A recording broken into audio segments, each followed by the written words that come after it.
আসসালামু আলাইকুম।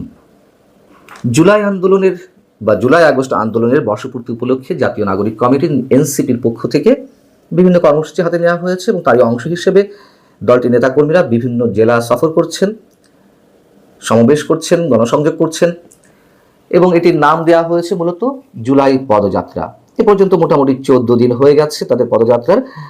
বিভিন্ন ডিস্ট্রিক্টে শান্তিপূর্ণভাবে অনুষ্ঠিত হয়েছে, কিন্তু 16ই জুলাই তারা যে গোপালগঞ্জ যাচ্ছেন সেটিকে নিয়ে এক ধরনের উত্তেজনা সৃষ্টি হয়েছে। নানান ধরনের কানঘোষা বিভিন্নভাবে শোনা যাচ্ছে এবং টুঙ্গিপাড়া বঙ্গবন্ধুর সমাধিকে কেন্দ্র করে এক ধরনের উত্তেজনা অনেকের মধ্যে কাজ করছে, উদ্বেগ উৎকণ্ঠাও কাজ করছে এবং এই উদ্বেগ উৎকণ্ঠাকে আরো বেশি তীব্র করে তোলা হয়েছে এনসিপি নেতা সার্জিস আলমের একটি ফেসবুক পোস্টের মাধ্যমে।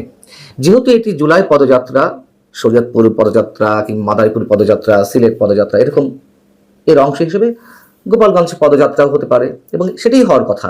কিন্তু সার্জিস আলম তার ফেসবুকে যে পোস্ট দিয়েছেন সেখানে তিনি লিখেছেন মার্চ টু গোপালগঞ্জ।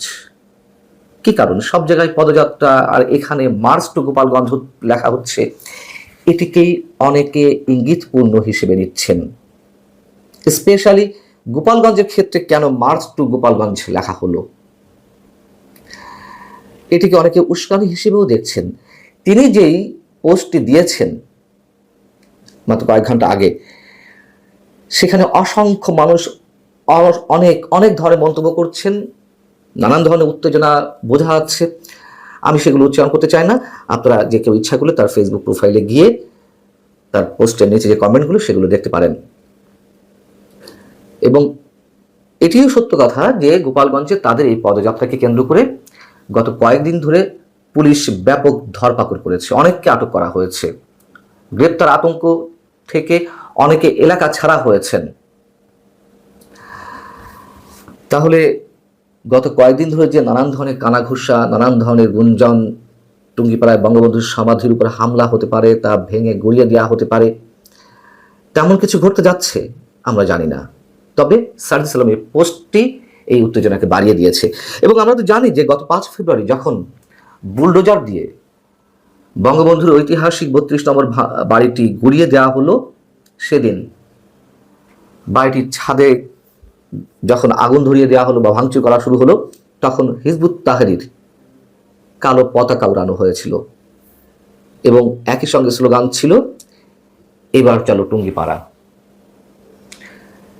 আটলান্টিকের ওপার থেকে যারা মব ভায়োলেন্সে উস্কানি দিচ্ছেন, যারা 32 নম্বর ভাঙাতে উস্কানি দিয়েছেন, নির্দেশ দিয়েছেন, আহ্বান জানিয়েছেন, তারাও মাঝে কয়েকদিন বেশ টুঙ্গিপাড়ার সমাধি বঙ্গবন্ধুর সমাধি নিয়ে অনেক ধরনের উত্তেজনা ছড়িয়েছেন।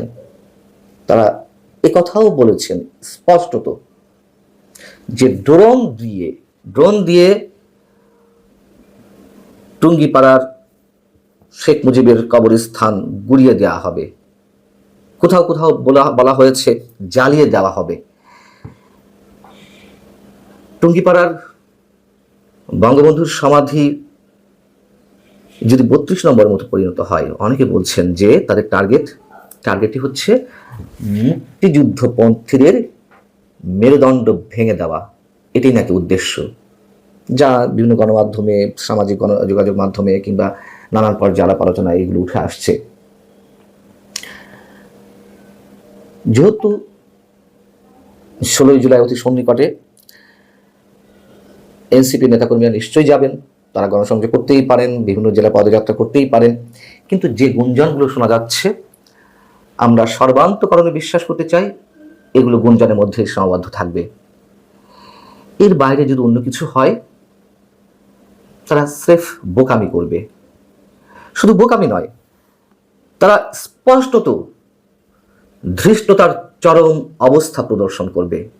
এটুকু মোটামুটি খুব পরিষ্কার করেই বলা যায়। বোকামি শব্দটা এই কারণে উচ্চারণ করলাম, 32 নম্বর ভেঙে গুড়িয়ে দিয়ে তারা কি খুব লাভবান হয়েছে? 32 নম্বর ভাঙার মধ্য দিয়ে বঙ্গবন্ধুর যে স্মৃতি কিংবা মুক্তিযুদ্ধের স্মৃতি বিজড়িত যে বিষয়গুলো, সেগুলো কি মুছে গেছে? এবং এই 32 নম্বর গুড়িয়ে দেওয়ার জন্য শুধু আটলান্টিকের ওপার থেকে নানান ধরনের উস্কানি, হুকুম, নির্দেশ শুধু তারাই দেয়নি। সরকারের অন্যতম উপদেষ্টা আসিফ মাহমুদ সজীব ভুঁইয়া স্পষ্টত তার ফেসবুকে লিখেছিল, আজ ফ্যাসিবাদের তীর্থভূমি গুড়িয়ে দেওয়া হবে। এনসিপির শীর্ষ নেতা হাসনাত আব্দুল্লাহ একই আহ্বান জানিয়েছিলেন। সেই জায়গা থেকে এনসিপির যে পদযাত্রা, সেটিকে কেন্দ্র করে এক ধরনের উত্তেজনা সৃষ্টি হতে পারে, বা তারা তাদের পরিকল্পনা রেখেছে কিনা আমরা জানি না। মানে রাখাটা অস্বাভাবিক না, তার কারণ তারা তো দেখিয়েছে যে তারা কি করতে পারে, এবং এগুলো করে তারা যে জনবিচ্ছিন্ন হয়ে পড়ছে, মানুষের ভালোবাসা, স্নেহ, আস্থা যতটুকু অর্জন করেছিল তা কোথায় গিয়ে মিশে যাচ্ছে নিশ্চয় তারা অনুধাবন করতে পারছে। যদি অনুধাবন করতে না পারে, যদি এইগুলোকেই তারা ক্যাশ করতে চায় রাজনীতিতে, এটুকু অন্তত বোঝা উচিত বঙ্গবন্ধুকে বাদ দিয়ে বাংলাদেশের কোনো ইতিহাস নির্মিত হবে না, হওয়ার কথা নয়, সম্ভব নয়। এটা আমি এ কারণেই উচ্চারণ করলাম যে বোকামি করবে, চূড়ান্ত বোকামি করবে। ধৃষ্টতা শব্দটা আর উচ্চারণ করতে চায় না। এবং তার পরিপ্রেক্ষিতে তারা এখনো পর্যন্ত তারা নিজেদের থলেতে যতটুকু অর্জন করেছে দলীয়ভাবে, নিশ্চয়ই সাধারণ মানুষ যারা আওয়ামী লীগ করে না, তারাও নিশ্চয়ই ক্ষমা করবে না। এগুলো একেবারে খুব সহজ সরল কথা, এগুলো ব্যাখ্যা করে বোঝানোর কিছু নেই। তারপরেও তারা যদি অধুনা পথে হাঁটতে চায়, সেটা ইতিহাসই বলে দেবে, আগামী দিন বলে দেবে যে কার ভাগে কি রয়েছে। ভালো থাকুন সবাই, আল্লাহ হাফেজ।